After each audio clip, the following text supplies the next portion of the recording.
Absolutely. Yeah, we're ready. Born ready. Okay. All right. I'm always ready. Okay, so guys, again, I'm recording this part. Unfortunately, there's going to be, you'll hear some of the audio. There's quite a bit of whiteboard work in this, though. So, what can I tell you is hopefully it will be better than nothing. But again, you'll obviously hear when I'm back at this computer because I'm working off this microphone. I've got a new computer and it doesn't work with my lav mic. So it used to be you would be able to hear everything. Unfortunately, you're not going to be able to hear. Well, we'll see. Anyway, it's better than nothing. So we'll try. At any rate, one last thing I want to get to before I get into the really brass tacks of different business types to set up is to just give you a quick checklist about your website that I want you to at least consider. It's something to put down so that when you're judging your website or you're looking for holes or possible things that you maybe want to fix or focus on or that kind of stuff, this will just be a quick section for you to actually deal with. So again, your website is your portfolio. In many ways, it's more important than a print portfolio because it's usually the first everything people go to. It should reflect your style of photography, and that is directly driven by your branding. So if you are a boudoir photographer and you do all gauzy, soft focusy, blurry, romantic-y style stuff, whatever, your website should actually have that sort of flavor to it as well.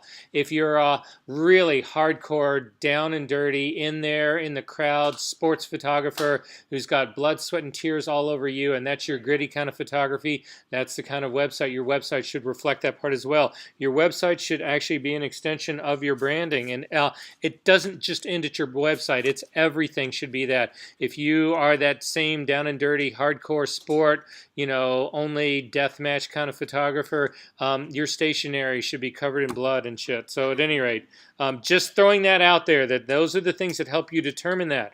How often do you update your site? Again, I'll just throw a thing out here that a lot of people do. It's something to actually consider. A lot of people will churn their sites. And what churning basically means is that, say you set up your website right now. It's January right now. You set up your website. It's got 40 pictures on it, whatever. 2 months from now, you change half of your website. You replace half of the material with 20 other pictures. And then 2 months later, you do the same thing again. And in the end, you've got this pool of 60 images that you're working with. Well, there's no reason that 2 months after that, you can't pull off the oldest 20 images that were on there and put back on the first 20 that you took off. You can churn your site because it's important that your site has activity, that it has life. One of the biggest reasons is that that's because Google, one of its biggest parts of its algorithm is how often your site is changing and being updated.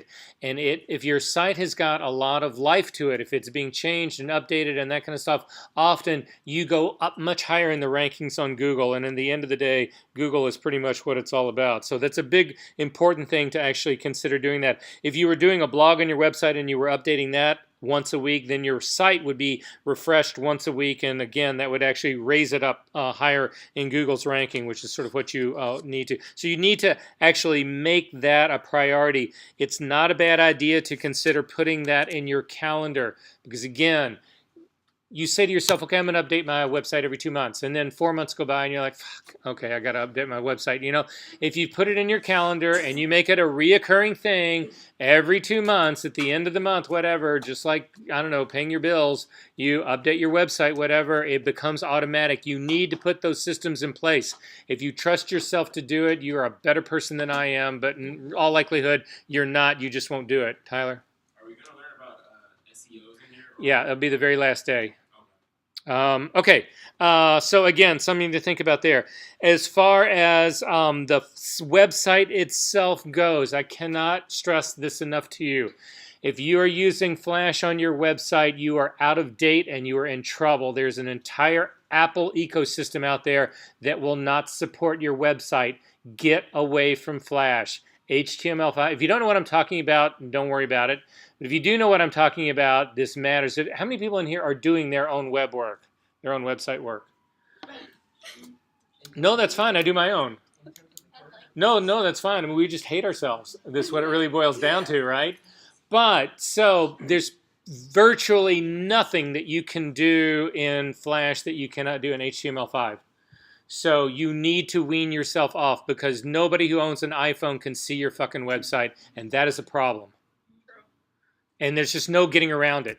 So if it's Flash-based, if you're on a subscription, if you're doing one of the subscription services, whatever, you just need to make sure that their code is Flash-free. It cannot have Flash in it.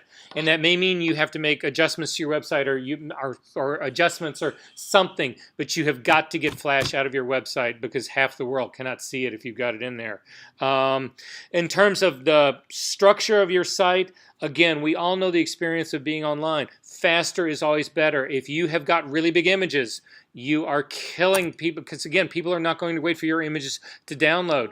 So you need to make compromises. You need to, again, a typical sort of size of image that a lot of people would work with would be roughly 600 by 800 pixels. Again, you only work in pixel dimension when you're doing this kind of work in Photoshop if you're sizing your stuff up.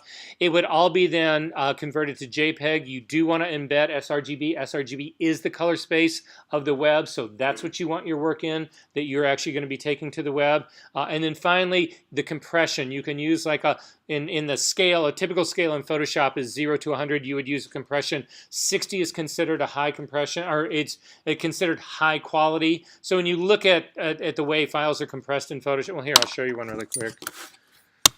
I'll show you how I do my file compressing work. There's different ways to do it.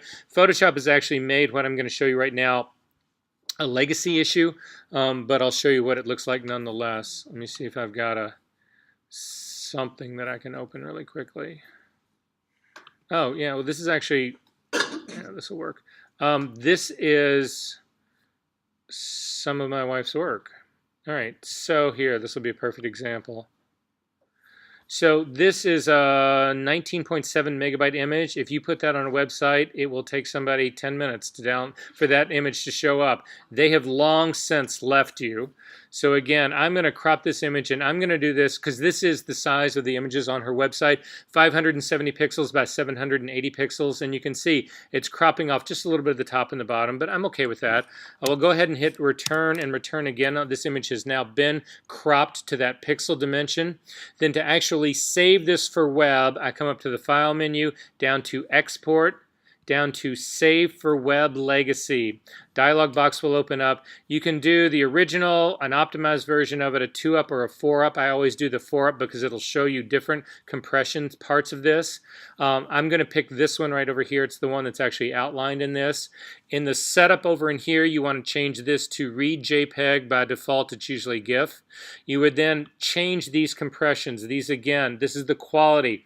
So if you go to a low quality, you can actually see there's a low quality in this issue right here. You can see how much this is breaking up this image. This is a compression. This would be considered a quality of 15, whereas this is a quality of 60. This is a much higher compression here. So this is closer to the original, and this would be fine for web work. This is not for anything else. This would not be for printing or anything else, but for your website, this would be pretty good. And you can see it gives you the size right here. This is going to be basically 95K is the size, and it's an 18-second upload on a modem, like an old modem, like a dial-up modem, you know? In the drop down here, if you actually look at download times for like cable DSL, so we'll get to some of the big boy cable DSL stuff like here, whatever, you know, then it's like 3 seconds. That's what it takes us to load. The cable that I have in my house is absolutely insane. It's actually faster than anything that they'll show you here. So in mine, it's 1 second. I mean, it's immediate. It's instant. So at any rate, in addition to this, you do want to embed this color profile, and you do want to leave this checkbox right here, convert to sRGB. This will be set up perfect for web, and then you would simply click on save. And what it'll do is it'll say, where do you want to save this to? You would save it somewhere else just to go through the motions to show you. I'm going to throw this into my trash folder. I will save it there. That has now exported a copy of this file there. This is still the original Photoshop file. This is not the JPEG. If I go to close this, it's going to say, do you want to save the changes to the TIFF? No, I don't, because I made that TIFF really baby small. I do not want to save that. I've already exported that JPEG. Then I'll go to my TOS folder to show you what it looks like. And I'll sort this by date added. And this is the guy we just made right here. And if I bring this up into Photoshop now, this is what it actually looks like. This would be 100% right here, and it's good enough for that. If you want to find out the size of what your your images should be, I'll show you how I do mine. I'm going to go to my wife's website really quickly, just because you've seen what's happened here.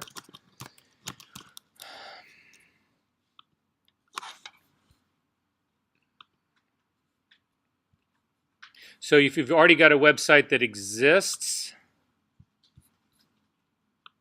and you're not sure what size your imagery should actually be for that website, you can actually go to your website or someone else who's got one similar to yours. And so for instance, in this case, I can copy this image. Again, it's not a Flash website. So simply hold down the Control key, click on this, and I can actually copy the image. That will load the image onto my keyboard, onto my clipboard. Then when I go back into Photoshop and do Command-N to bring up the new dialog box, by default it says, do you want to make it the size of the image that's on the clipboard? And I write down 570 pixels by 780 pixels because that's the size of the image I just copied. Does that make sense? I'm going to cancel out of this really quickly and show you just one other, just to make sure you guys get this part. I'm going to go down to this horizontal that she has right here. Again, Command, click on this to copy this image. This is now a double spread horizontal. Back into Photoshop again, Command-N to bring up the new dialog box, and you can see it's 1150 pixels wide by 780 tall. So that's how you can find out the pixel dimension.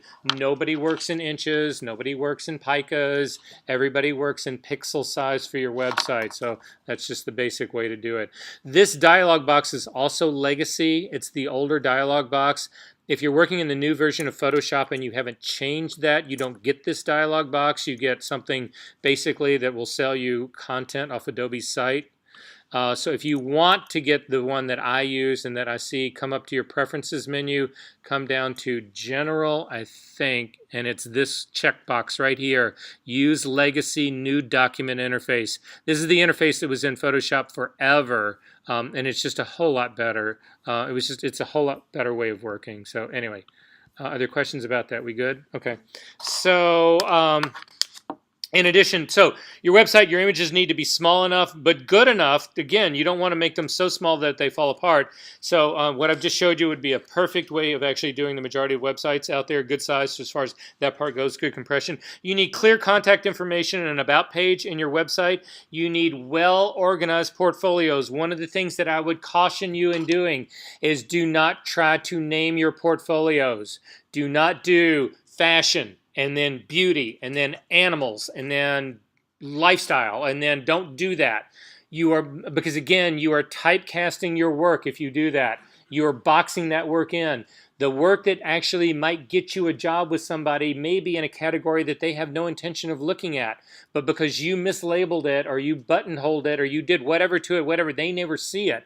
So in that case, I would strongly suggest you do Portfolio 1, Portfolio 2, Portfolio 3. You do want to break your site up. You do not want to have somebody confronted with 150 images and have to scroll through that.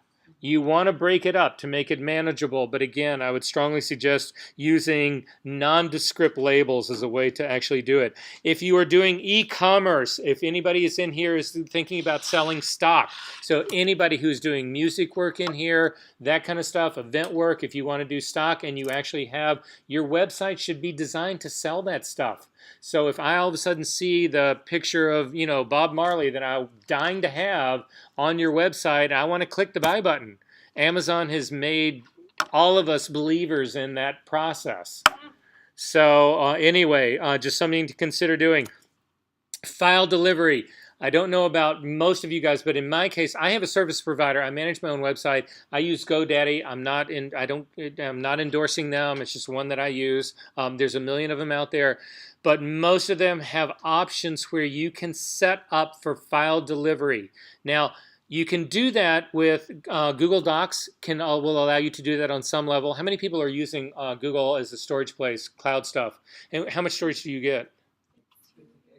Like 2 gigabytes, right? And that's basically a pretty good standard, right? that's not really good enough for a file delivery system if you are shooting a serious job. If you are doing a typical day for me in the studio, depending on the format camera that I'm shooting, is usually around 5 gigabytes. If I'm using medium format, it can be up to 10. I can't put that in Dropbox. I can't. So at any rate, most for a nominal charge, your service provider will give you space to simply FTP, which is File Transfer Protocol. So it's just a space that resides, and you can upload your files to it so that a client can then download from that site. It's just a service that you can provide. A lot of the clients that I work for, they actually have sites that we drop. They have space that we go and actually drop our stuff. We upload straight to their servers. It's more efficient usually, and it's safer that way. But at any rate, it's just something you consider having on your site. A blog, obviously, there's not a lot of people here who are doing blog work, but anyway, it's something to consider. How many people in here are using Google Analytics on their website? And you have no idea what your website is doing for you. So if you look back on our Moodle page really quickly, What about hosts that provide their own analytics? if they do, that's great. They're probably using Google Analytics underneath it, but nonetheless, that's okay. Google Analytics is free. There's a link to it on our website right here.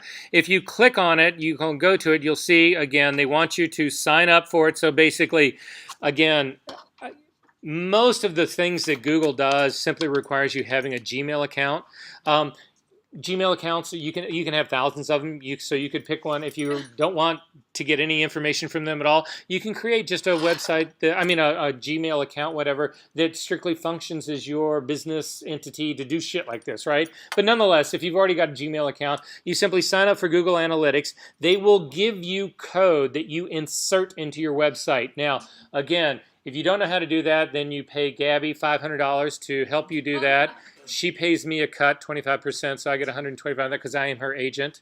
Actually, we're thinking about going to a subscription model, so it'll be, what do you think, $20 a week?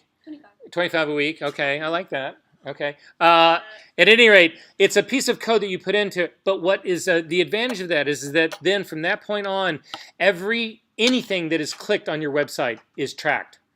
And it's timed, so they'll tell you how long somebody has spent on a page. They don't give you who the people are, but they will give you a complete breakdown. So this image got this many clicks, this much time was spent on this page, whatever. It is a way for you to track to see what images on your website are garnering attention and what aren't. So when you look at that, you say, oh my God, they really like the nudes, so I got to up the nudes on this, you know.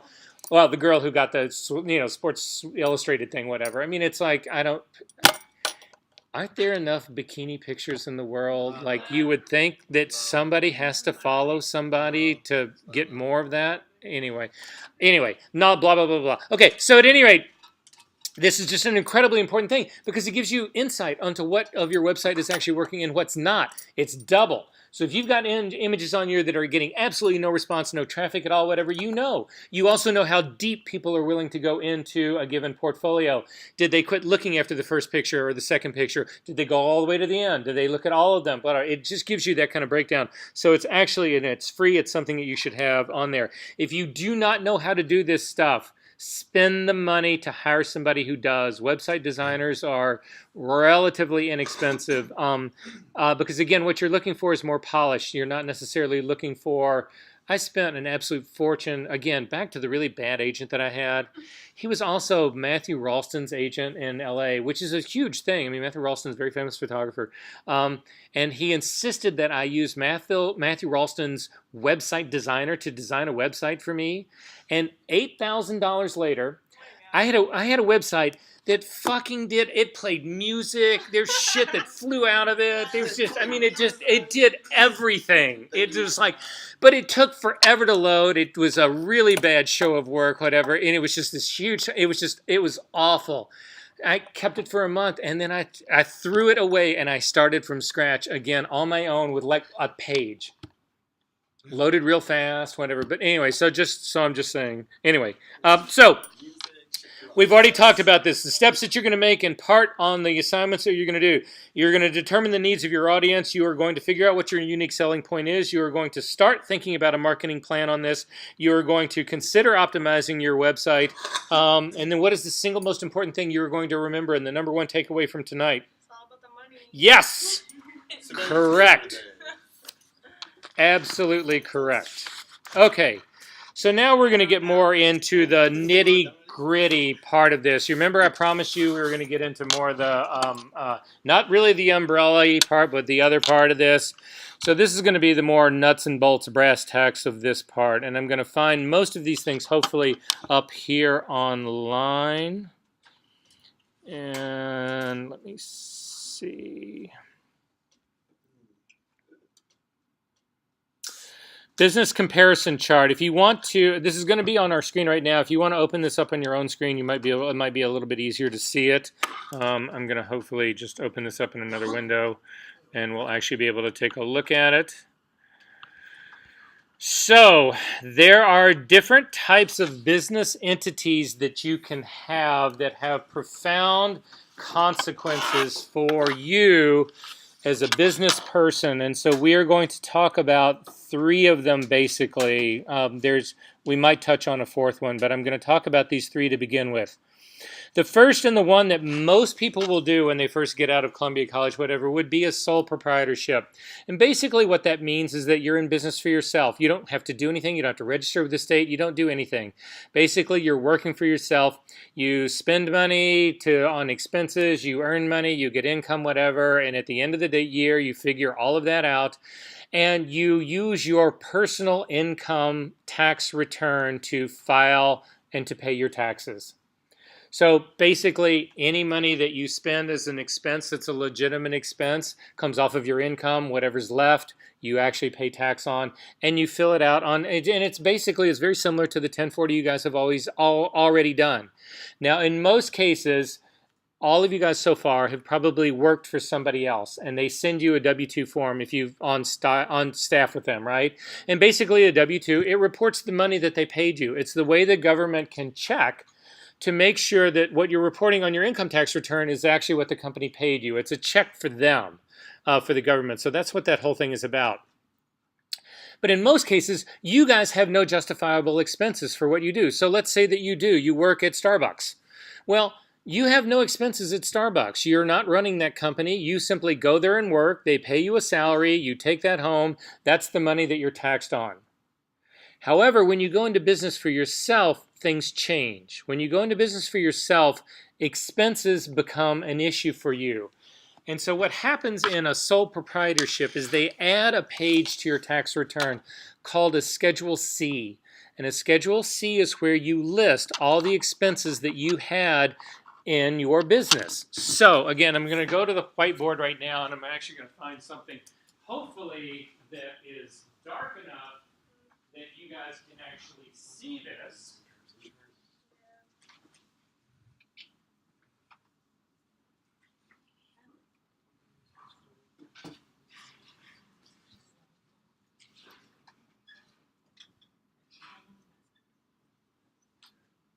So in your Starbucks scenario, this is our Starbucks thing. Let's say that you make $35,000 in a year. That's your income. You have 0 expenses. You're not allowed. You don't own this company. You're not buying filters for them. You're not paying for the water. You don't pay the rent on this place. Whatever. You have no investment in that at all. You have no expenses. So your expenses are 0 in this. So your taxable income is the $35,000. I'm not going to get into the rate change that actually happened during the Trump administration. Fundamentally, the rates have changed, but the mechanism is exactly the same. So you will pay a little bit less right now, at least for the next 4 or 5 years, than you maybe would have if the rates had stayed what they were last year. But for the most part, again, this whole mechanism, whatever, has not changed one iota. However, when you go to work for yourself, when you do your own, so I'm going to do my example. So I'm Engelhard Studio.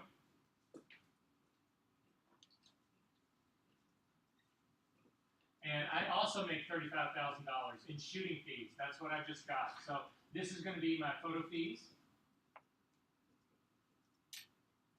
But I have expenses. I have got photo fees like that. I've got expenses. I've got an office that I pay for, and let's say my office is $500 a month.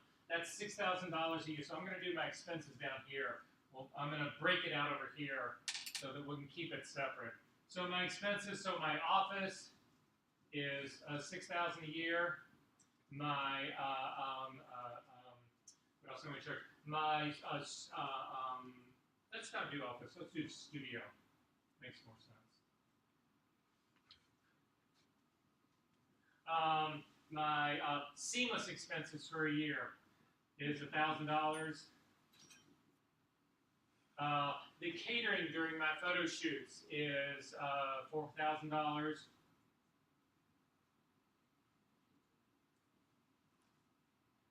So I'm going to total that up. There's a whole lot more, but I'm just going to total this up to give you guys the example here. So are we good with this? Okay. So my total on this is I have $11,000 in expenses. So I, unlike the Starbucks situation, I have actually got $11,000 in expenses. So my taxable income is not $35,000 like it is in the Starbucks situation. What you do is you subtract your expenses from your income.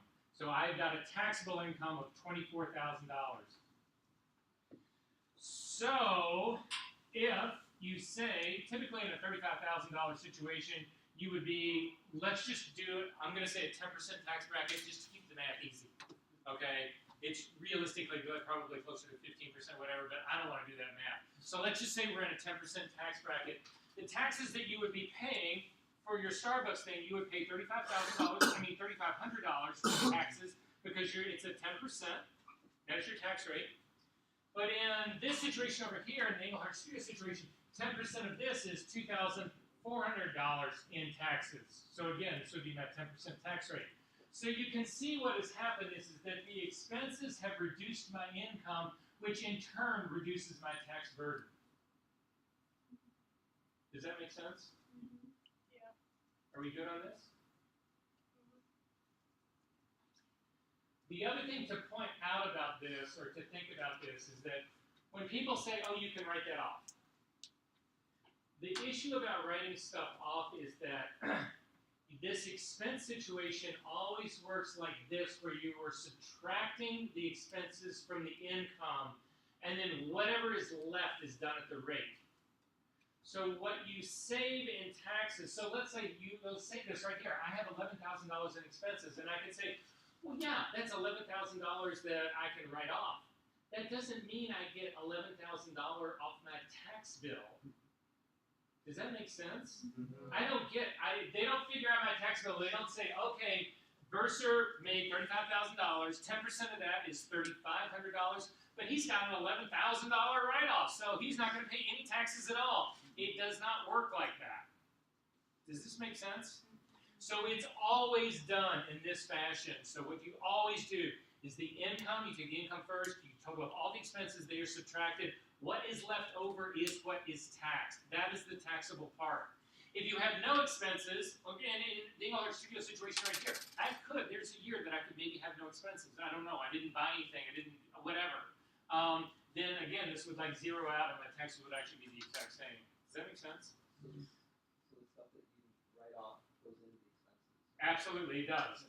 This all happens on the Schedule C on a 1040 form, if you are a sole proprietorship. Does this make sense? So that's how it's all reported. The Schedule C is set up exactly for this. You list out the expenses, you itemize them all out, whatever. It gives you that part. This is also, the Schedule C is also where you declare your income. And then that number at the bottom of that, it's a worksheet. The bottom of that worksheet is what gets then brought into the first page number 1 of your 1040 tax return. Yes? This might be a stupid question, but like, what determines like an expense then? Just anything like, you know what I mean? Like, No, we're going to talk about that in okay. just 1 second, because I'm going to make everybody in this room really happy in just a minute. Like, I don't know, like, can you write off? Like, This 24,000 is my taxable income. 2,400 is what I'm saying. that's why I'm like, I don't know. Right? Yeah. Same thing here. 35,000 was my taxable income because I had nothing to write off. 10% of $35,000 is 3,500. 10% of $24,000 is 2,400. All right. Is everybody kind of clear on this? Okay, so I'm going to jump out. We're going to come back to this really quickly because this whole idea of expenses, what you can write off and how you should think about that has come up, and I want to deal with that. So unfortunately, this is kind of a circular thing, but stay with me. I have given you also on here a thing of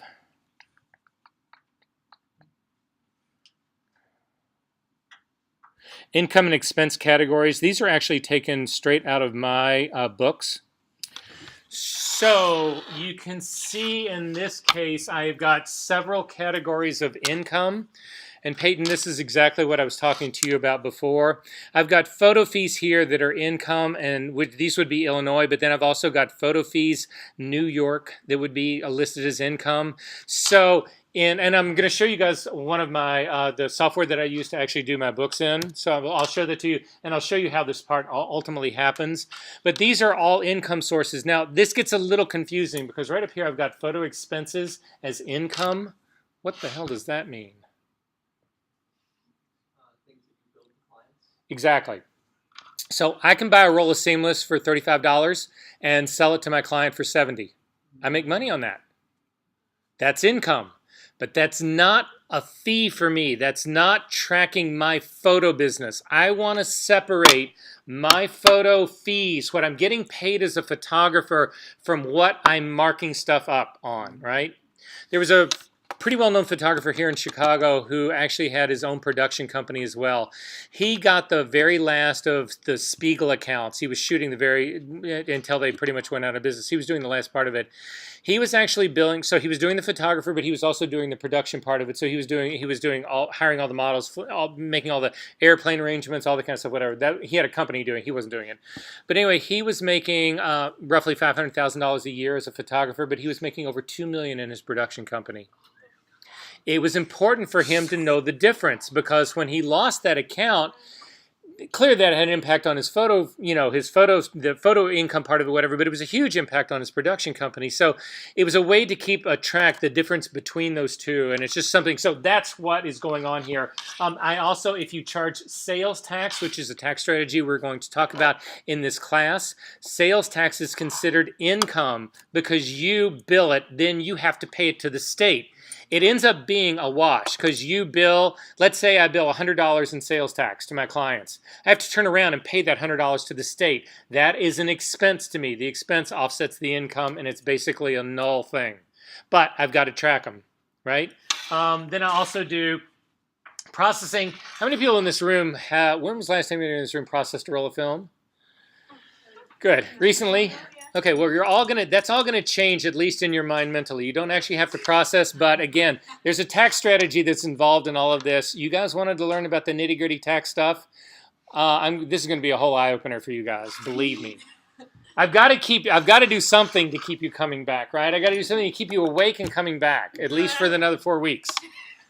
So, and then I actually used to rent my studio out. I had one here in Chicago and I had one in New York, and whenever I wasn't in either place, whatever, I was more than happy to rent it out. So, but that's income. That's money that's being paid to me. So, but again, I want to track that separate from all the other work that I'm actually doing. So these are just the categories that I do.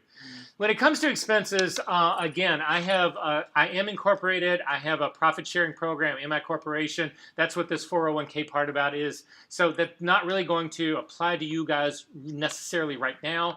It may be later in the game, but at that stage of the game, to actually incorporate that part, you'll be dealing with a lawyer and an accountant to actually do it. So I'm not going to really go over 401k part right now. However, this is the part that you need to be concerned about, that you need to care about.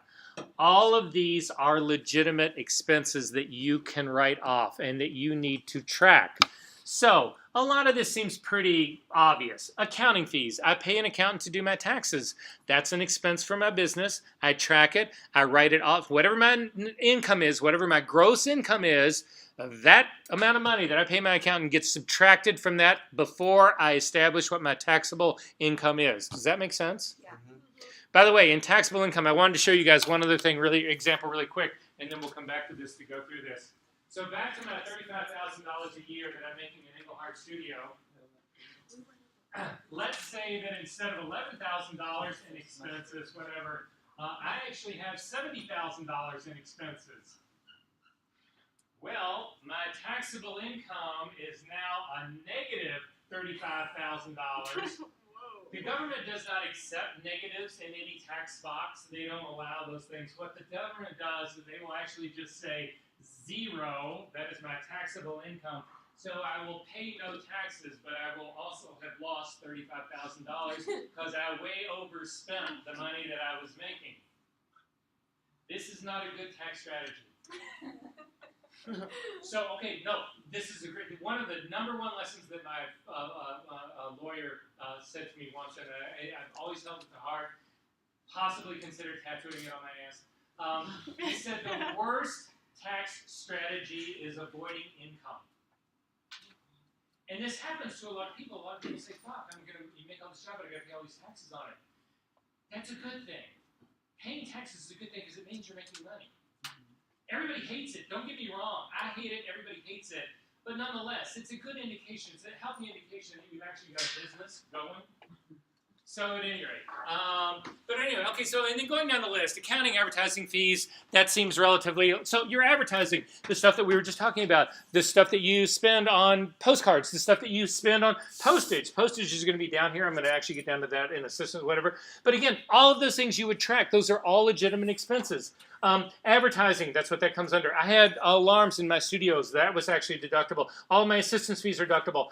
All the stuff it takes to run your businesses. Well, your car is part of what you take to run your business. When you talk about expenses that you can write off, we need to make a distinction now. And the distinction is this. There are legitimate write-offs. There are things that are not legitimate to write off at all. Like, for instance, you can't write off your clothes. No matter how cute you think you are, no matter how this has become my brand, this black t-shirt, I cannot write this off. If I tried to, it would be illegal. But nonetheless, so there's the definite side, and then there's the definite not side.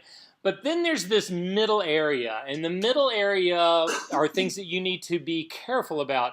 Because writing off some of them will work. Some of it will work. Writing off all of it can actually get you flagged for an audit. Automobile is the number one thing. Not the number one. It's one of the number. There's three or four things, whatever, that are the government immediately looks for that are flag you for an audit. Automobile, writing off automobile expenses is one of them. So what I do, you have two options. The first option is that you can track every single thing that you do for your job, and it means you need to keep a book that notes the date and the mileage, your odometer reading when you start your job, and then the odometer reading when you end the job, and you track that for everything. There's actually huge pain in the ass. Say what? There's an app for that. Great. Still huge pain in the ass for that. But no, nonetheless, that's great. It's great because it would make it easier for that, but it's a way to track that, right? Mm-hmm. Instead, what I do is I track all of my expenses. I do my gas, the price of my automobile, if I was leasing it or paying for it, or all. I track all of those expenses, the gasoline that goes into it, the auto insurance, the registration fees, the stuff that you have to pay the state, the licensing fees. All of that goes into my automobile expenses. And then I write 80% of that off as a business expense, and I eat 20% as a personal thing. Because I can say to the government in a legitimate offer, 4 out of 5 times I use my car is for business, and the other time I'm not writing that off. Now, they may come back to me and say, we disallow that, or no, that can't be. No, it's more of a 50-50 thing. They might actually say that to me, whatever. But the 80-20 split has worked for me for a long, long, long time. And again, it's a way to offer the government to say, well, I'm not taking 100% of this. This is legitimate. And again, that's kind of what they're looking for. Does this make sense? Yeah. So it's a gesture thing about that. Are we good on this? The next thing that gets flagged more often than not, or that's a really big one, whatever, is home office. Home office is a really tricky one. So if you've got a room in your house that is just your office, whatever, and you write that off, again, what you would do is part of it. So let's say you pay $1,000 in rent, and your office is 10% of your space. Again, they measure it out square foot wise. You measure out your room, and you measure out your apartment and see how big, what a percentage of this is. And so let's say that your $1,000 a month apartment is 2,000 square feet. and your office is 200 square feet, 10% of that, well, then you can write 10% of your rent off and 10% of your utilities off. Does that make sense? Yeah. Yeah. However, the issue is, and this is the big one, that room has to be used 100% for business and not anything else ever. You cannot throw a cot in there and have the guests who are coming in to visit you sleep on that. That makes it a second bedroom for that amount of time, and that disqualifies it as a legitimate write-off. You cannot do it. And if you do, they come out to your house and they look at it. Yes. You just answered my question. Oh, yeah. No, they'll come out to your answer. So I need everybody to look up at the whiteboard really quickly. I'm going to show you how I do my studio space. Actually, I don't have this studio anymore, but I'll show you how I did it so that you can think about how this part actually works. So I had a studio on Milwaukee Avenue, and it was an old department store. And what they had done is they took each floor was 6,000 square feet, and they subdivided it on a diagonal. They built a wall on a diagonal. So when we went in, it was a completely open space. They had done a bathroom here and a kitchen here, and that's all that was in the space, right? So what I did was I built a wall across here. This became my bedroom. This became my living room. And this was, we had a table here to eat, so this is bath. And this was kitchen. And what I did was I measure out the entire space. It was 3,000 square feet. And what I did was, because I could isolate all of this as one space, this was all communal. The bedroom was, but the bedroom was, well, it was communal at one point in my life. The kitchen and the bathroom and the living area and the dining area, that kind of stuff, we used for clients just like we did for ourselves. So it was dual purpose. The kitchen was personal, but it was also for my business. The bathroom was for personal and for business, whatever. So because it was multi-purpose, I could not write that space off. But what I did was I confined everything to one area, and then all of this space here was dedicated studio. And what it turned out to be was that this living area up in here was 1,000 square feet, and the studio proper was 2,000 square feet. So that gave me my 3,000 square feet total. So what I could do was everything expense that I incurred in this building, 2/3 of it was paid for by the corporation and 1/3 of it was paid for me personally. So my rent was $2,500 a day. I mean $25 a month. $2,500 a month. So 2/3 of that, because again, 2/3 of the space was for the business only. 2/3 of my rent was paid for out of my corporation's checkbook. My utilities here were $300 a month. 200 of that was paid by the company. 100 of it was paid by me personally. Does that make sense? So again, this was a division that I could show if I ever got audited. I am not writing off 100% of this space. I am acknowledging that this is dual purpose here, and I can't write that off. But I've purposefully designed this space to maximize. So for instance, I wouldn't want a living room right here, and I wouldn't start wanting to chop all this up, because where do you start to draw those lines then? Where do you say, oh, well, living room ended here, and they would say, well, no, it doesn't, it ends here. So again, you try to make that as obvious as possible. Does that make sense what's going on? I do 2 checkbooks. I have one for the corporation, and I have one for my personal account. Every check that I write, every bill that I get, every utility bill that I get gets 2 checks. They get one from my personal and they get one from my corporation. And that is how I keep the accounting separate of these 2. Does that make sense? So you guys need to think about, when you do go into business, your number one thing is you need a checking account that functions just for your business so that you can track these expenses like this. You do not want to mix those things up. That is a world of hurt. A lot of people would argue that you should have separate credit cards as well. I actually mix my credit cards. I do business and personal on both, but that means that I have to go through every monthly statement and line by line go through and mark out what is for the business and what is for personal, and I have to also itemize what it is. So if I'm paying a utility with a credit card, that goes under utilities in my checking account. And if I'm paying rent, that goes, it's complete. You have to split out that according to categories. Are we good on that? So a couple other things to think about here. A lot of this stuff seems relatively simple here. Of course, you're doing, freight and postage. That all seems pretty obvious here. Whatever. Model fees, music and videos.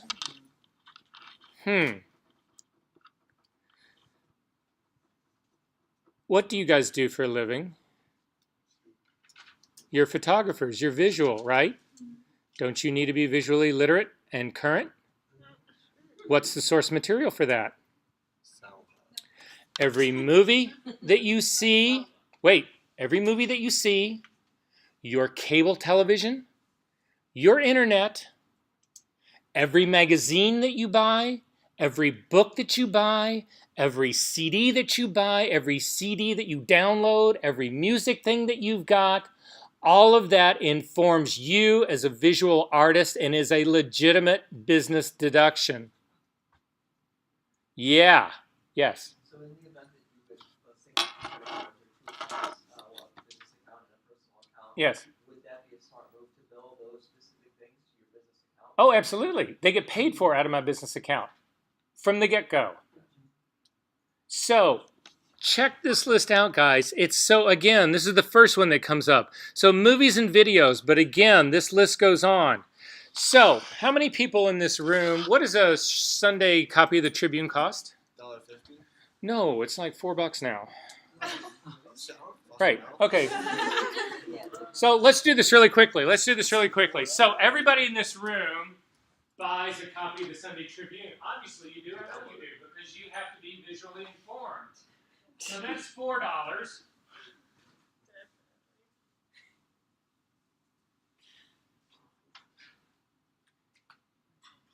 That's $4 for the trip.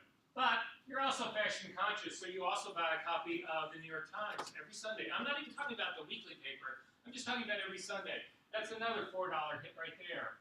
You also buy a copy of the Wall Street Journal, but this you do every day because you're the business guy, whatever, so you're motivated to actually be doing that, right? So you're buying the Wall Street Journal every day, whatever. It's $1.50 a day, times 6 is $9, and again, another $4 pop on the weekend, so that's $13. So somebody whip out a calculator for me really quickly, please. This is $20 right here. Actually, I'll be able to do this in my head. That's $20 right there times 52 weeks. 20 times 52 is 0.4 is $1,040. What? So what's 20 times 52? It's 21, isn't it? 21 times 52. Here, I got you. It's 21 instead of 20. 8 plus 16 is 21. Oh, this. Sorry. Oh my God. Here. So it's $12 for that newspaper. All right, here we go. Here. I didn't realize you were getting that part there. Okay, that's awesome. So that's $1,040, right? I just gave everybody in this room $1,000 in expenses that you don't have to have a receipt for or justify. You're in a 10% tax bracket. I just saved you $100. You're in a 25% tax bracket. I just saved you $250 in your taxes, and you fucking should send that money to me. Okay, the question is, won't they audit you for this? This is legitimate. You can argue this. They could say, in an audit, we disallow that. So when they do that, you would then have to pay the taxes that you were going to pay anyway. So what's the loss? You tried and you lost.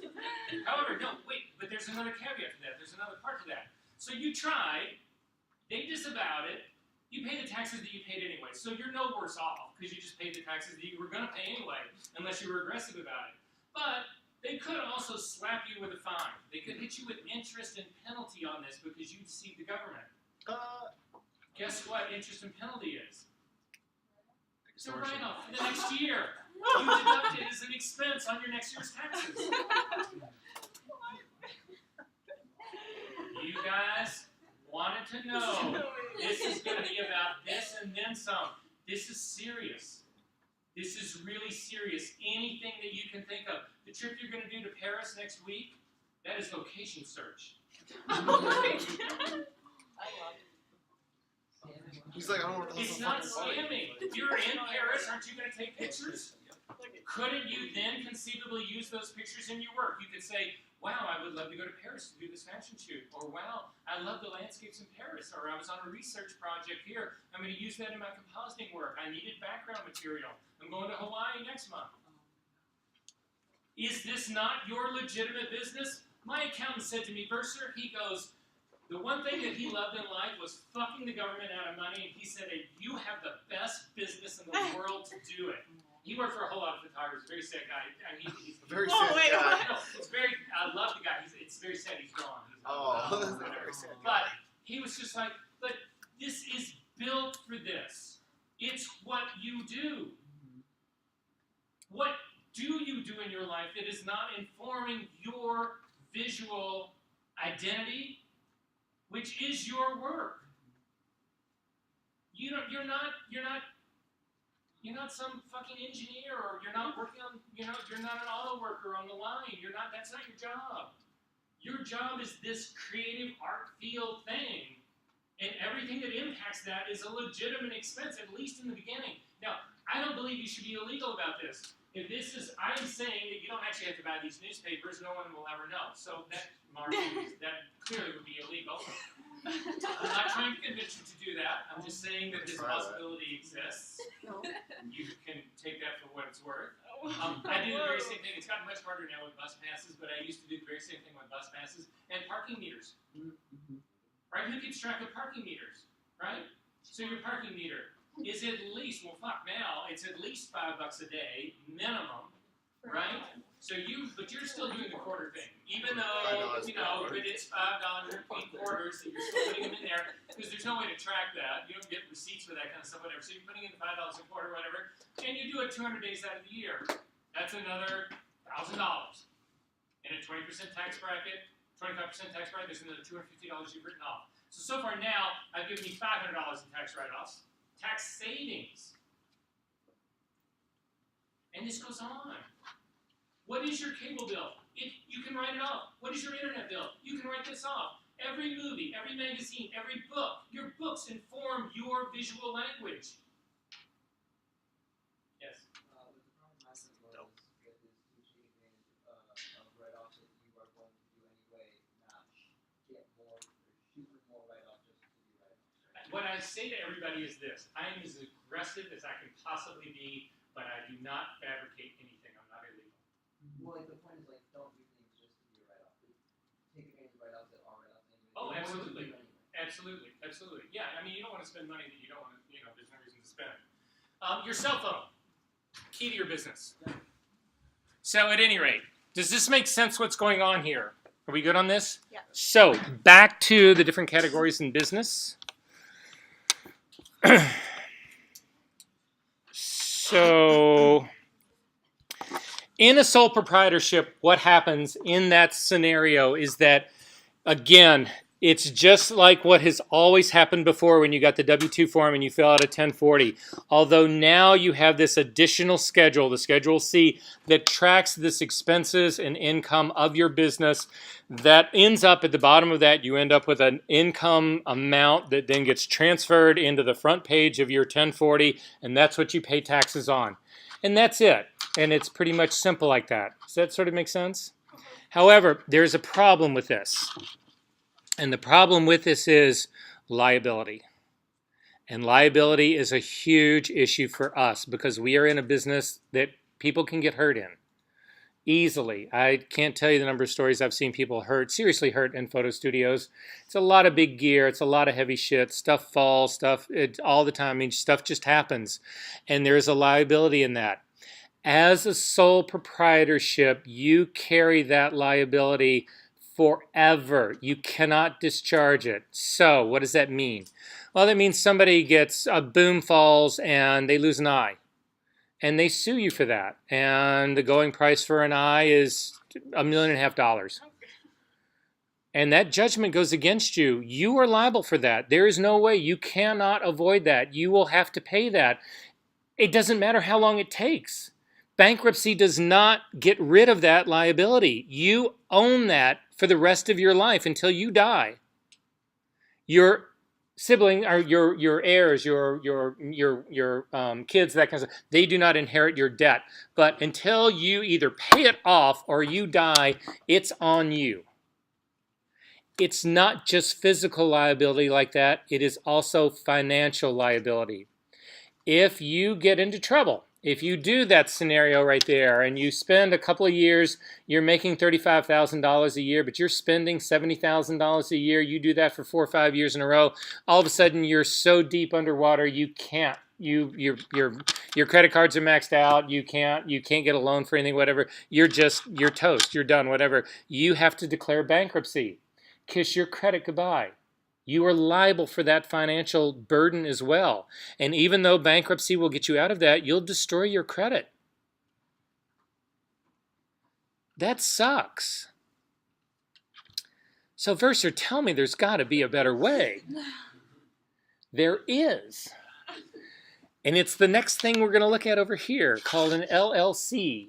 So an LLC is limited liability. That would be the real catchphrases in that you want to remember. Corporation. What happens in a limited liability corporation is that it is a corporation. The thing that you need to think about corporations are entities in and of themselves. So you launch a corporation, you create Gabby LLC. Gabby LLC, Gabby actually works for Gabby LLC. Gabby LLC, though, is a completely separate entity on its own. And it absorbs the liability for Gabby. So in that case, what happens? Gabby LLC, there's a studio accident, somebody loses an eye. Gabby is not responsible for that eye loss. Gabby's LLC is. Well, Gabby's LLC has got $10,000 in the bank. They say, you owe us $1.5 million. Gabby says, here's my $10,000, and the corporation's going bankrupt. It's dissolved. It's over. Now. Done. The liability is erased. The corporation went bankrupt. That's nothing on Gabby. It's not, she didn't personally go bankrupt. So her credit is still perfect. Hey, what's good? On to the next one. Wait, hang on. On to the next guy. There's some upsides, downsides to this. Okay. But there was a company that used to be here. It was a group of advertising guys, and they were notorious at doing this. They would start up an LLC, and they would run it for 6 months because it's not just about physical liability. It's also about financial liability. And they would rack up these huge debts, and then on Friday night, they would dissolve the corporation, erase all the debt, and on Monday morning, they would open up as another LLC under a completely different name. And they did this over and over and over. There's no limit to doing this. There's nothing to stop you. So then you say, well, oh God, there's got to be a downside to this. What is the downside to this? The downside is that you actually need to form the corporation.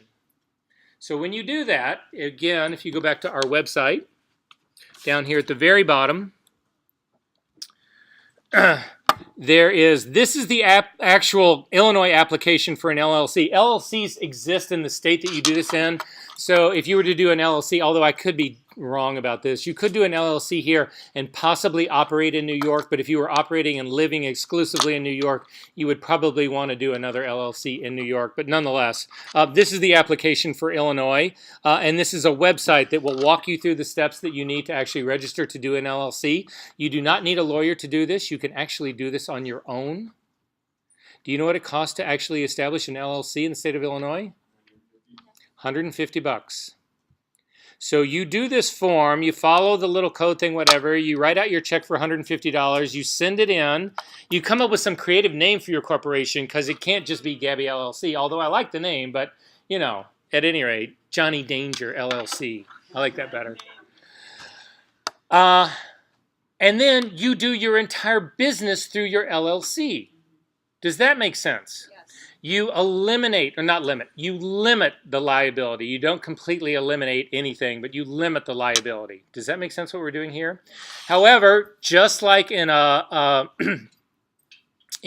sole proprietorship, The taxes that you pay on an LLC are done on a Schedule C on your personal income tax, and it is done at your personal income tax rate. So the difference in a sole proprietorship and an LLC from a tax point of view is there is no difference. They are treated exactly the same. Are we good on that? But the advantage of the LLC is you limit the liability, and that's a huge one. You should not be going into this business as a sole proprietorship. At a minimum, you should be doing an LLC. Are we good on this part? Now again, I'm not a lawyer. I'm not the guy to actually do this for you. Don't come to me and say, Versor, help me set this up. But I'm sure that if you looked at the website, if you follow it, if it all appears to be too daunting to you, I'm sure there's 1,000 lawyers in this town. Call, I don't know, 1-800, no, call 222-2222 and say, is there anybody there who can help me set up an LLC? How much? And I'm sure it's just standard $500 to do it, and it'll be done. Once you set this up, that's it. You don't ever do anything else for the rest of your life. You pay your taxes on your personal income tax return. You don't have to file anything else. There's no minutes of the corporation. There's no this other stuff that you have to do. It's strictly that you are protected. Savannah. But wouldn't that just make more sense if you owned your own space? Like, does it make more sense to be the sole proprietor if you don't have like a studio necessarily, but you're just like on your own? You're protecting yourself against physical harm and also financial liability. Okay. If you get into trouble and you have to declare bankruptcy, you do that personally, you're fucked for at least 10 years. Yeah, okay, I see what you're saying. If you do it as an LLC, the LLC's fucked, and who cares? They dissolve the assets of the LLC, whatever those are. You can actually run your bank account down to nothing, and there's nothing in the company. So they get nothing, you lose nothing, whatever, but it's not on your, you do not destroy your credit. You destroy the credit of a company that you worked for. Okay, I see what you're saying. For $150, I don't know how much cheaper you can get that. Yeah. It's a no-brainer. Tyler. So say you open up an LLC and you go bankrupt and you disband it. Can you open up the same LLC under the same name? No. You could call it Gabby LLC 2.0, exactly. 3.0, whatever. All right, so are we clear about this part? Yeah. Okay, so the one last thing that we will have time to get through, I think we're doing reasonably well here, but it's the first of the real major tax strategies that I want to talk to you guys about. And this one gets a little bit confusing, but I'm going to try to show it to you anyway. So the other option that you have really got in doing this would be an S corporation. That's what I am. An S corporation, you have to make a certain level of income for this thing to actually pay off. I'm going to show you an example of this in just a second. But the advantage to an S corporation is, well, let me bring this spreadsheet up really quickly just to show you. Hopefully I can explain it looking at this guy without doing anything on the whiteboard so that you can, so that this will be a part of the video.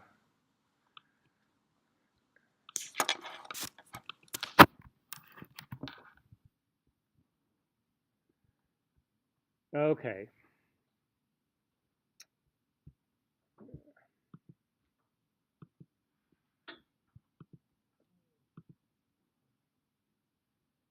Yeah, pretty good here. Okay, so you guys are going to have to follow this with me for a little bit, but it'll help explain something about how taxes go.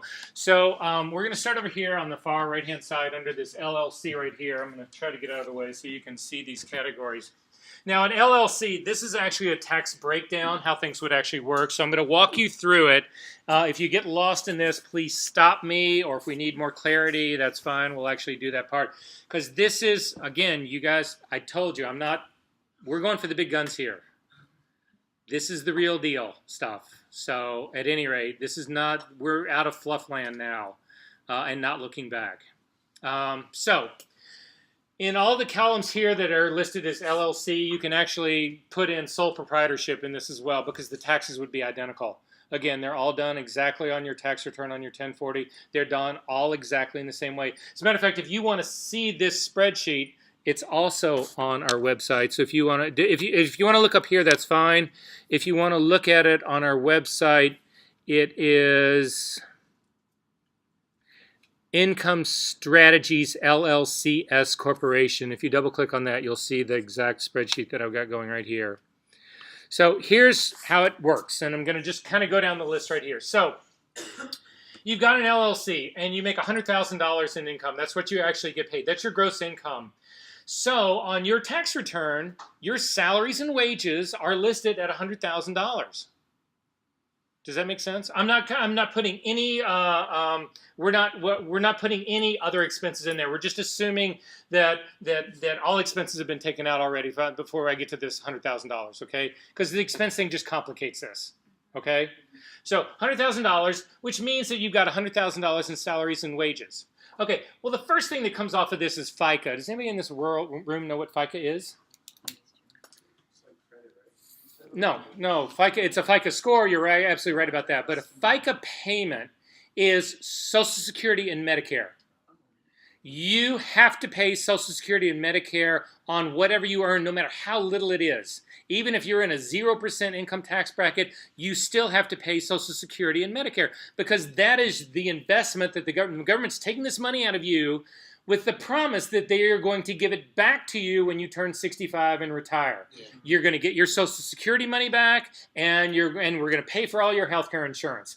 That's what this FICA is about, and there is no way to avoid this. And they charge this on the full salary. So whatever your salary is, you pay 15.3% of that. So that's $15,300. Does that make sense what's going on here? Mm-hmm. We good about that? Okay, then the next thing that we're going to do is your income tax. This is on top of the FICA that you've already paid.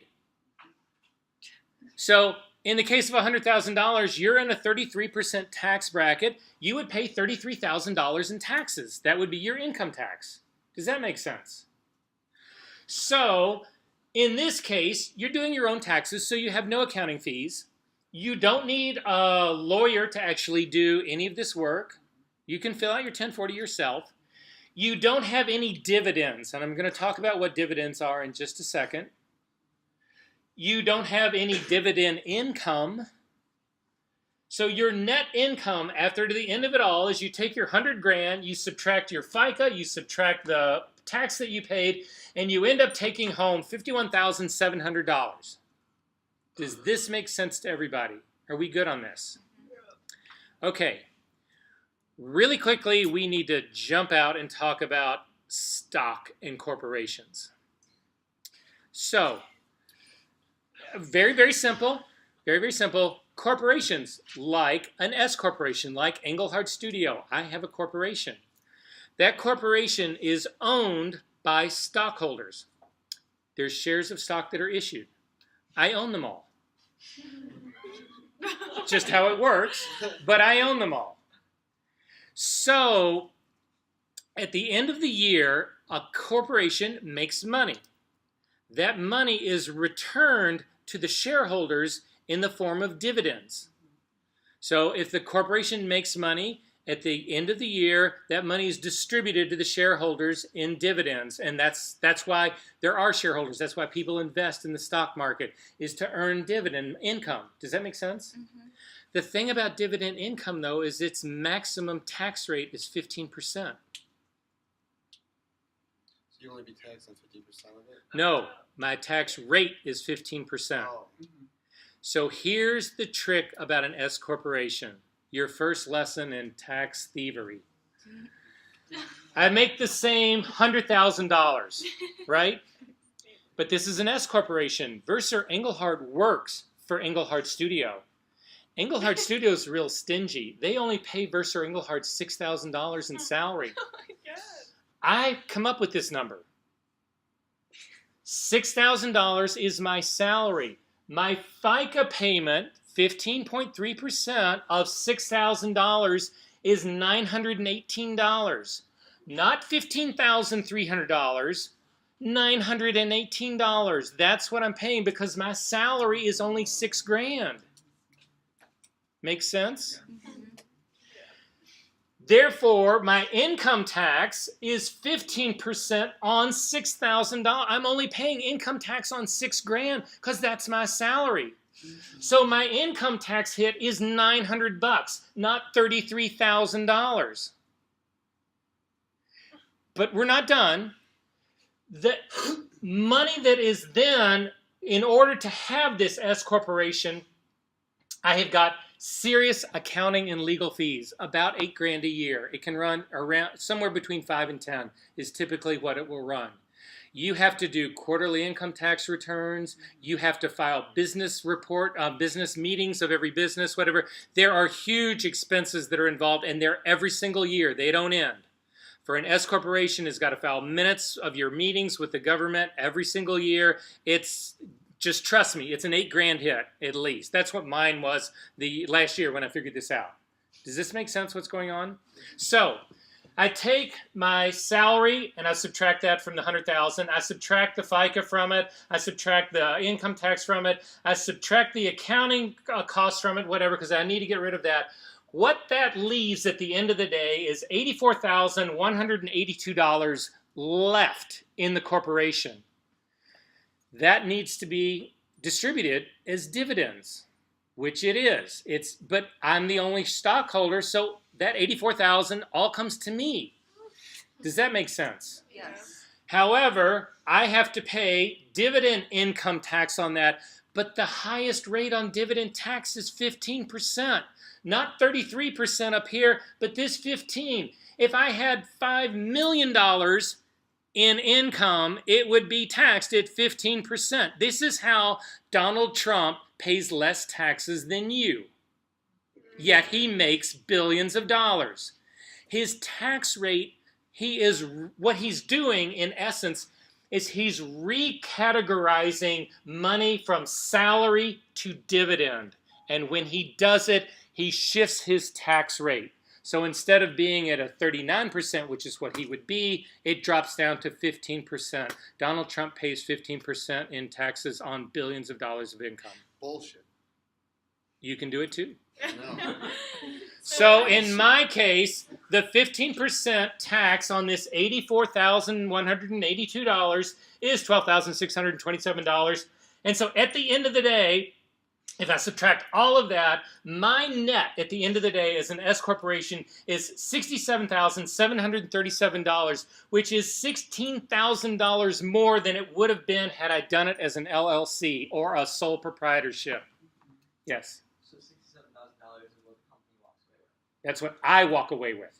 The company has nothing at the end of the year. Okay. Plus, Then I just lend the $67,000 right back to them. plus $6,000 from your salary, technically. Yes, no, it is not. It is dividend. That's the trick that I'm doing here. I am recategorizing it. I'm saying that that's $67,000. This $67,000, this was money that was paid to me as a dividend, not as salary. If it was salary, I would have to pay FICA on it, and it would be subject to conventional income tax. So are you not allowed to touch the $67,000? Oh, no, I can do anything I want to with it. It's mine. Oh, so like technically at the end of the day, you get that and your salary. That money comes into me, yes. I control that money, yes. Yes. So the 6,000 is an accurate number. That's not just like a made up number. Oh, no, this is real. Okay. Oh, okay. Oh. But it's not the only scenario, Peyton. I was gonna say, wouldn't that be a flag that your salaries and wages is so low? Okay, so that is, and there is a whole lot of conversation about how low can you legitimately set a salary, because we set this. Theoretically, I could set it at $500. That could be my salary for the year. The government might take question on that, right? I have done $6,500 in salary since 1988 every single year. Huh. Just saying. Okay. My dad's a tax accountant, and I feel like he does the same thing, kind of illegally. There's nothing illegal about this. The government can come back to you and say, no, that's $6,000. We're going to disqualify that. Well, then what is it going to be? Does it make $12,000? Is that legitimate? Whatever. The government has yet to establish. There's no legal definition of what that has to be that exists. There's no IRS code that says this is the minimum it has to be, or that it has to be a certain whatever. That simply does not exist. So if the government came after me, I would have to go into court, but I could just as legitimately go into court and say there's no established rule about this. This is what I chose to pay myself. So what's the drawback? There's nothing illegal about this. What if, like, you report to the government that you make so so little money that you get benefits, would that be illegal? Even though you make more, but you write that you make less. No, that is illegal. Yeah, that's what I You thought. have got to declare every penny that you make, Yes. and you cannot fabricate expenses that you don't have. This has all got to be legitimate, but within that structure, this is a $16,000 tax advantage for me. Yeah. Yes. So what's the drawback of going as low as? So here's the drawback. Let's go over. We're going to skip the thing in the middle right here, and we're going to come over to this scenario over here. Can you see this one? Okay, so in this scenario over here, there's a different set of numbers that I've put in here. I'm not making, on this set over here, I'm not making $100,000. In this scenario over here, I'm making $30,000. Make sense? As an LLC. The very same thing applies. It's exactly the same formula that breaks down. In an LLC or sole proprietorship, $30,000 is my salary and wages. I have to pay FICA on that, which is still the 15.3%. I also have to pay income tax on that, but because I've only made 30 grand, I'm no longer in the 33% tax bracket. I'm actually in a 15% tax bracket because I've made less money. So the 15% income tax that I'm making right here is $4,500. Again, I have no legal accounting fees in my LLC. I've got no dividends. I'm not doing any of that because I don't have, that's not how LLCs don't pay dividends. This is all reported on your personal income tax return. But down here, the dividend income, again, I don't have any of that. So my net income, when you subtract the FICA and the income tax, is $20,910. And so that's basically what I take home. This is after everything has been paid. Does that make sense? Yeah. However, in my same scenario, I'm making 30 grand, the same thing I did before. I'm only declaring $6,000 in salary. I'm still trying to do the same trick. $6,000 in salary. That again drops my FICA down to $918. Again, it gives me my income tax on this is still 15% of that $6,000. That's the income tax I pay on it, so that's $900. My legal and accounting fees, though, are still $8 grand. My lawyer doesn't give a shit whether I make $30,000 or $3 million. He charges me the same thing. So I've still got an $8,000 hit in legal fees and accounting fees, right? So again, I come down here. That leaves me with a dividend of $14,000 and a dividend income tax that I pay that's $22,000. My net take home as an S corporation now is $8,237. I make $12,000, almost $13,000 less as an S corporation than I would have as an LLC. Yes. The battery's about to die. Oh, thank you. So the benefits of the S corp is if you're making six figures. Nope. Let me get to scenario number 3. And then we're done. Can you run both? Depending on what you make, can you run as an LLC?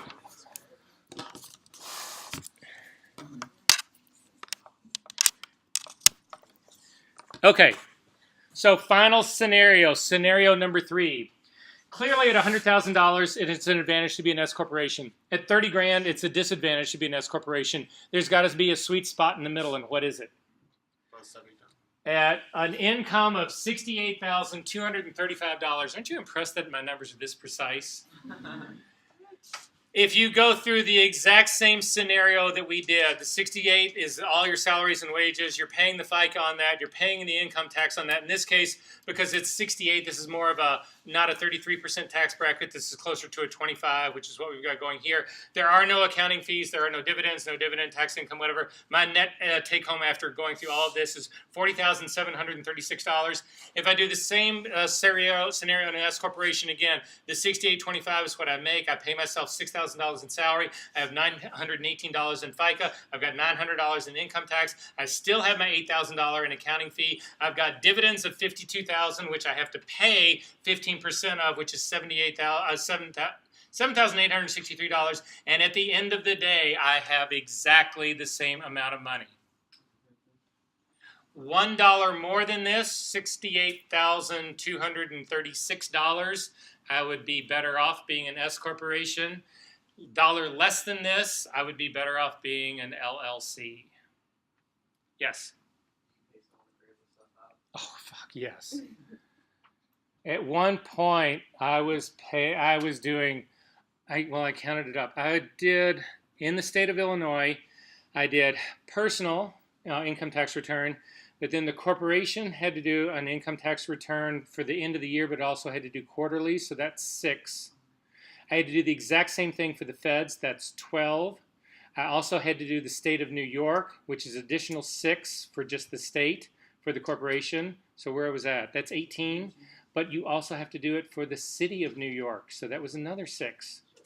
So 24 tax returns Every year. every year. Oh. That is the best $8,000 you'll ever spend. Just saying. I mean, Tyler. it's So like, it's better to be LLC if you make less than 68. Again, guys, I got to be honest with you. There is a generalization that has been built into this right here. Whatever your income tax rate in here may be 23.2%. I mean, this has not got every tax table built into it. But These figures are very, very close. I would say that if you're making less than 60, 70,000, probably an LLC would serve you the best. If you're making over that, an S corporation will definitely help you out. The other thing about the S corporation is that it, like an LLC, is an entity on its own. It assumes the liability. So an S corporation takes on the physical liability just like an LLC. It also takes on the financial liability just like an LLC. So if your S corporation goes belly up, it declares bankruptcy, you walk away with your credit intact. If somebody's hit or killed in your studio, they sue the S corporation until the S corporation has nothing left. The S corporation dissolves. You have got everything. You've still got your house. You've still got everything. If somebody's killed and you're in your studio and you're a sole proprietorship, they take your house. They take your car. They can come after you and it's unrelenting. Yes. So if you were part of an S corp and put an accountant to help you figure out what salary you pay yourself and all that stuff. Exactly. But to be honest with you guys, this is a real standard. This is something that every S corporation probably in the country is doing. So it's real. Like in terms of these figures. Yeah. Are there questions about this? Okay, we've got 4 minutes left. So your final tax strategy. You guys wanted to know this, right? Okay, so in the state of Illinois, if you register your business, now this is whether you're an LLC, sole proprietorship, S corporation, doesn't make any difference. If you register your business with the state, which you really should do, again, if we look at our website really quickly, I'll show you where this part is. So on our website right here, it's how to register for a sales tax permit. This is the instructions on how to do it, and this is the Illinois business registration application. So when my lawyer first made me do this, I was really pissed off because it means you have to collect sales tax, and you have to pay sales tax. You have to pay sales tax. You have to collect it from your clients, and you have to pay it to the government, right? But there's an advantage to it. There's a bad side and there's an upside to it. There is a specific clause in the Illinois sales tax code written to photographers about photographers. And what you have to do is you need to collect sales tax, our current sales tax rate, which is 10 and a quarter? Something like that. 10 and a quarter%. You have to collect that on 50% of your processing.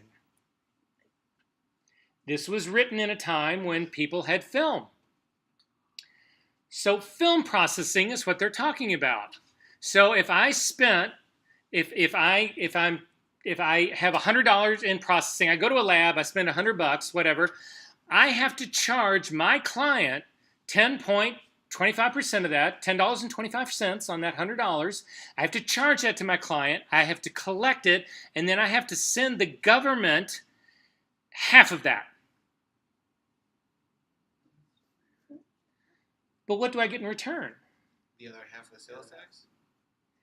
I get sales tax exemption. What does that mean? You won't pay sales tax. That means I don't pay sales tax on anything related to my business. I have to pay sales tax on food. I pay sales tax on medicine, on my clothes, on my car. I pay sales tax on all that. But the roll of seamless that I buy tax-free. The computer that I buy tax-free. The hard drives that I buy tax-free. Everything related to your cameras, tax-free. Everything you buy. So the government is charging me on half of my processing fee. I haven't processed a roll of film since 2004. Every year I file a sales tax return with them. That you have to file a sales tax return. Again, that's part of the onus in this. But in return, you pay no sales tax on anything related to your business. Yes? Can you explain one more time how that works out on other things aside from film? So, Seamless. okay. Computers. I have Micro Center. That's where I buy my hard drives. I go to Micro Center. I give them a copy of my sales tax certificate. I'm going to show you what one looks like really quickly, and then we're done because we got to get out of here. Oh, you show them and then. You give them a copy of it. Don't they keep it sometimes? They do. They just keep a copy of it, but this is what it looks like. Huh? I used to work for Sam's Club. Oh, then there you go. Oh yeah, if you're catering, you're catering your shoot, and you go to Costco and you buy, $1,000 worth of Coca-Cola and some cold cuts. That's all write-offable. You give them a copy of your tax return. You pay no sales tax on that. Yes. If you're buying it on Amazon, you can file a sales tax certificate with Amazon and be tax exempt. But I usually just, if it's photo related, I usually will just go to B&H and they don't give me that hassle. Tyler. Now, does that only happen if you're an S corp, or can you do that if you're No, that is any business entity that's registered in the state of Illinois. So that would be sole proprietorship, LLC, S corporation, regular corporation, anybody. you have to register as a sole? You do. That's what the instructions are on that website about how to register for it. And this is what a sales tax return looks like, guys. Or I mean, a sales tax certificate. And then we are out of here.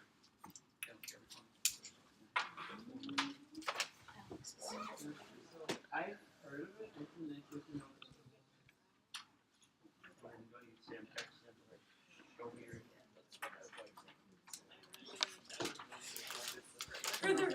So this is when you register. This is what you get.